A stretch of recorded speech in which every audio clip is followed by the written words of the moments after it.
What's happening, Panda Nation? Peter Von Panda here. Every time I hit record and lean into my microphone, I feel like I have to cough. I don't know why that happens. Maybe it's the leaning forward and then taking a big drag on this long cohiba that I have. That must be it. But I wanted to talk about golf today because I've been in the golfing mood out there, a tradition like no other.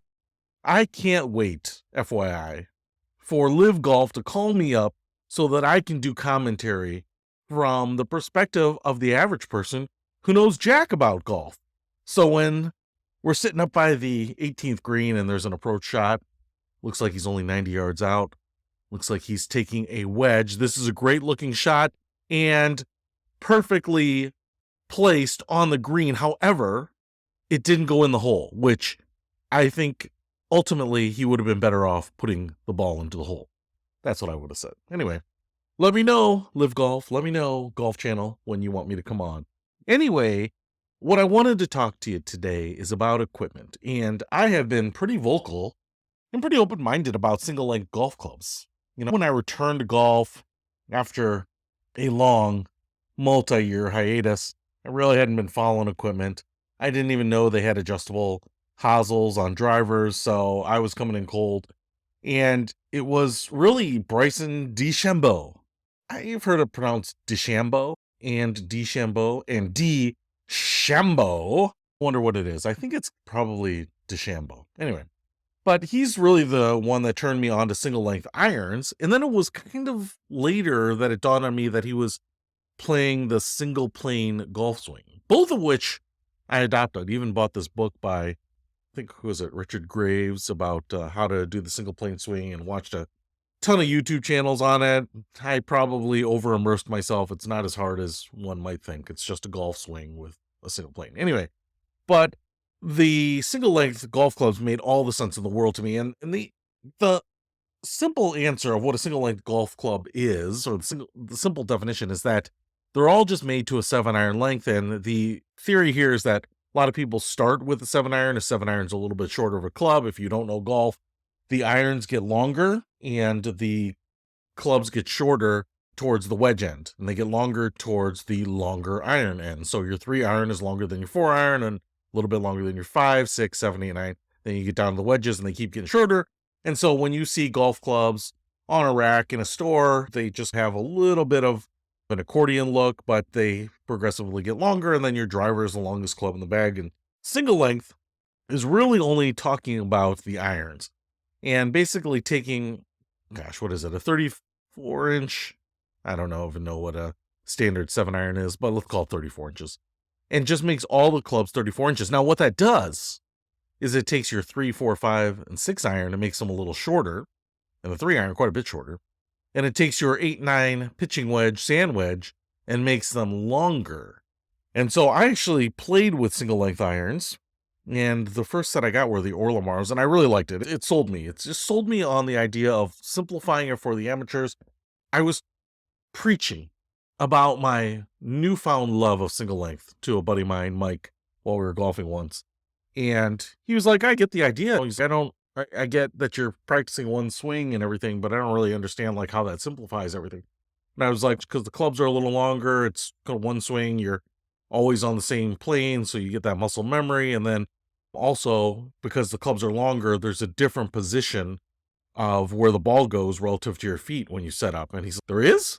And I was like, yeah, your 3-iron is going to be a little closer to your lead foot and a little further away, and your 7-iron is going to be a little closer to your back foot and a little closer to your body. And I had no idea that's how you did it. And I was thinking, clubs are longer, you're going to have different distances to the ball at the very least.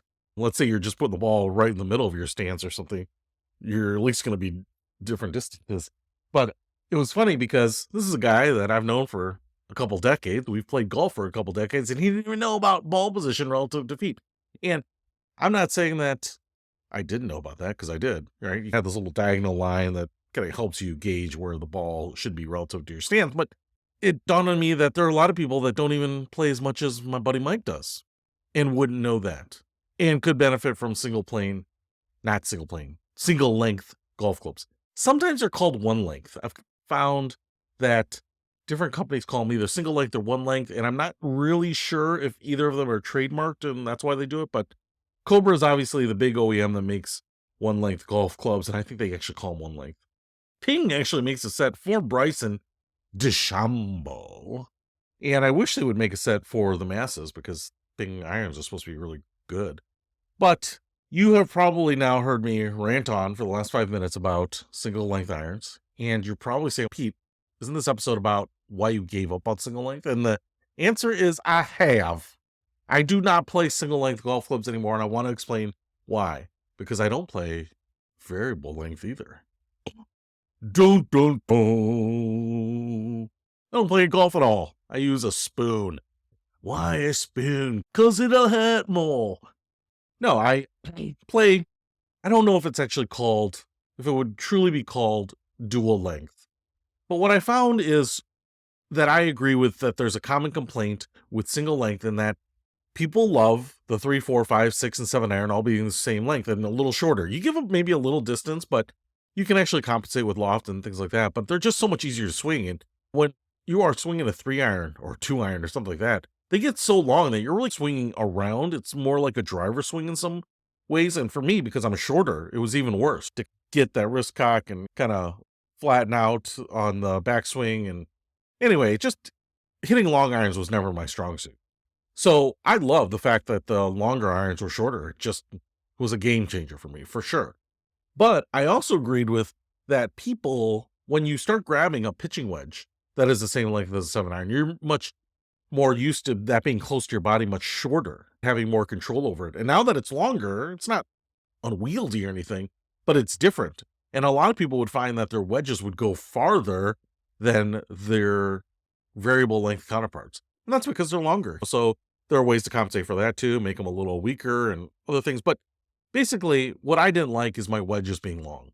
I'm shorter to begin with. So I feel like it makes sense why I would like my 3 irons to be shorter, 3, 4, 5, 6, and 7.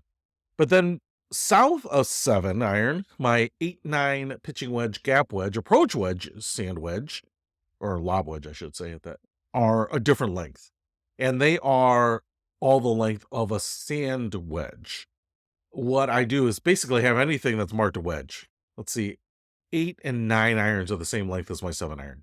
But pitching wedge on down, pitching, gap wedge, approach wedge, so then a 54 and a 60 degree, those are all the same length. So basically what I have done here is I have a dual length setup. So 7 iron up is one length and 8 iron down is another length. And that to me has worked tremendously. It has made me found my love for playing all the irons. And in fact, it's helped me improve my short game a lot too, because my wedges were probably too long to begin with anyway. And then when they were longer on the single length world, they were too long. And so I play dual length. I definitely see the advantage of having fewer swings and fewer types of swings and practicing fewer swings and a single length across the board, giving you an advantage. And if you can handle it, great. But to me, I found actual improvement by adding in one more swing. Not a lot more swings, but one additional swing. So my 3 to 7 is one swing. My woods are a different one.